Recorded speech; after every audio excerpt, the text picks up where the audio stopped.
suatu pagi di tahun 1946, markas Panglima Divisi Siliwangi, Kolonel Abdul Haris Nasution di Jalan Kepatihan, Bandung, didatangi seorang perempuan muda.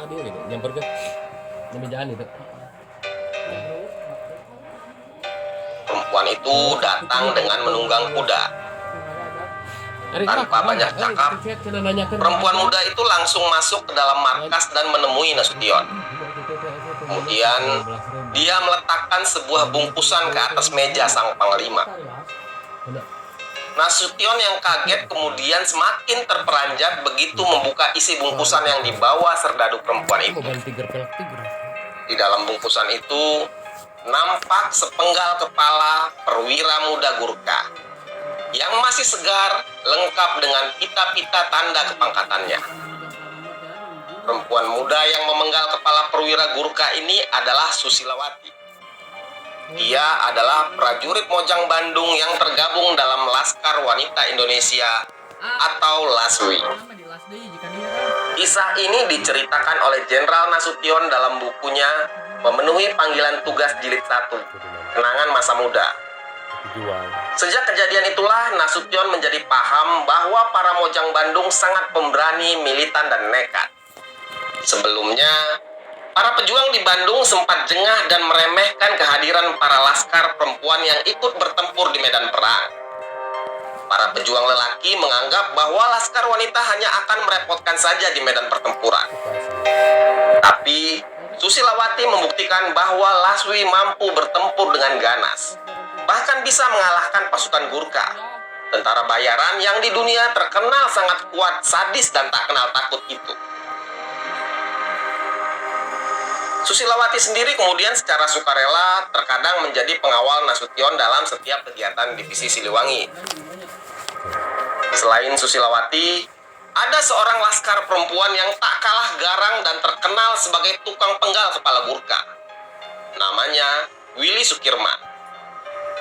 Dalam buku Saya Pilih Mengungsi, Pengorbanan Rakyat Bandung untuk Kedaulatan, yang menceritakan tentang patriotisme peristiwa Bandung Lautan Api, dikisahkan cerita tentang Willy Sukirman ini.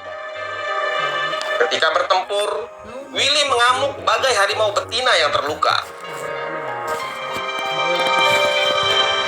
Dia sering merasa tidak sadarkan diri saat berperang. Dia secara tiba-tiba selalu berhasil masuk ke garis depan peperangan. Willy sering berkelahi 1 lawan 1 dengan tentara Gurkha. Berbekal pedang kecil di tangannya, dia selalu berhasil bertarung melawan tentara Gurkha yang bersenjatakan kurki, pisau lengkung senjata khas tentara asal Nepal itu. Dan dia selalu berhasil memenggal kepala musuhnya. Dia selalu tak sadar ketika memenggal kepala musuh. Tiba-tiba darah sudah mengalir di tangannya dan kemudian teman-teman di sekelilingnya berteriak histeris menyemangati. Kisah pertarungan Willy yang paling terkenal adalah pertarungan 1 lawan 1 dengan tentara Gurkha di dekat jembatan viaduk. Ada dokumentasi berupa sebuah koran di Museum Brawijaya yang memperlihatkan foto Willy. Sosoknya tampak sebagai gadis yang masih sangat muda, berkulit putih dan sangat cantik. Susilawati dan Willy adalah maung bikang atau harimau betina. Begitu julukan yang diberikan bagi para kombatan LASWI yang tak kenal takut ini. Selain mereka berdua, ada banyak lagi nama-nama anggota LASWI yang menggentarkan para tentara sekutu dan Belanda. Salah satunya adalah komedian legend Radmi B29. Radmi tidak hanya sukses di dunia hiburan. Sebelum terjun ke dunia hiburan, dia adalah seorang petempur yang tergabung dalam LASWI di Batalion D, Brigade 16 Citarum, Jawa Barat. Pangkatnya Sersan II. Laskar Wanita Indonesia atau LASWI dibentuk pada 12 Oktober 1945 oleh Sumarsi Subiati. Anggotanya terdiri dari para gadis remaja yang sebagian besar adalah pelajar, juga ibu rumah tangga dan para janda.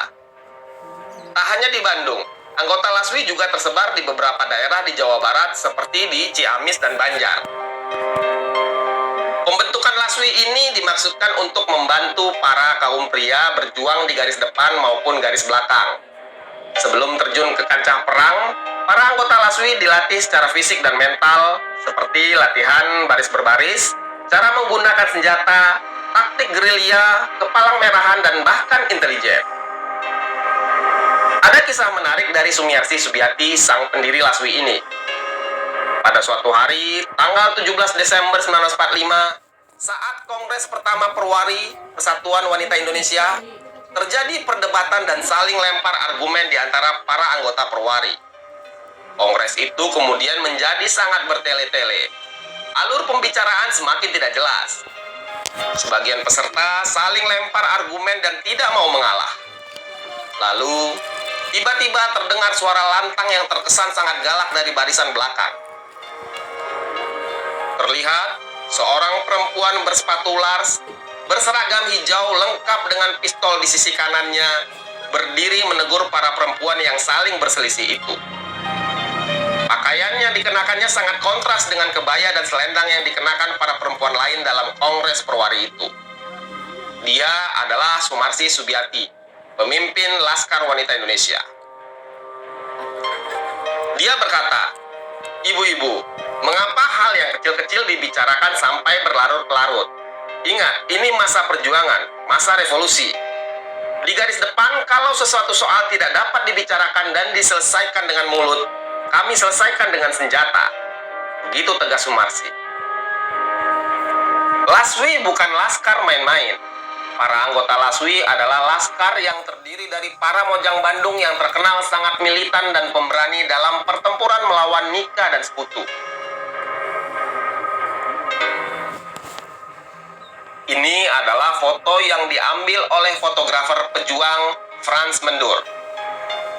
Dalam foto ini nampak seorang perempuan muda yang cantik dengan kepang 2 di rambutnya, memegang senapan, duduk di atas jeep rampasan dari sekutu.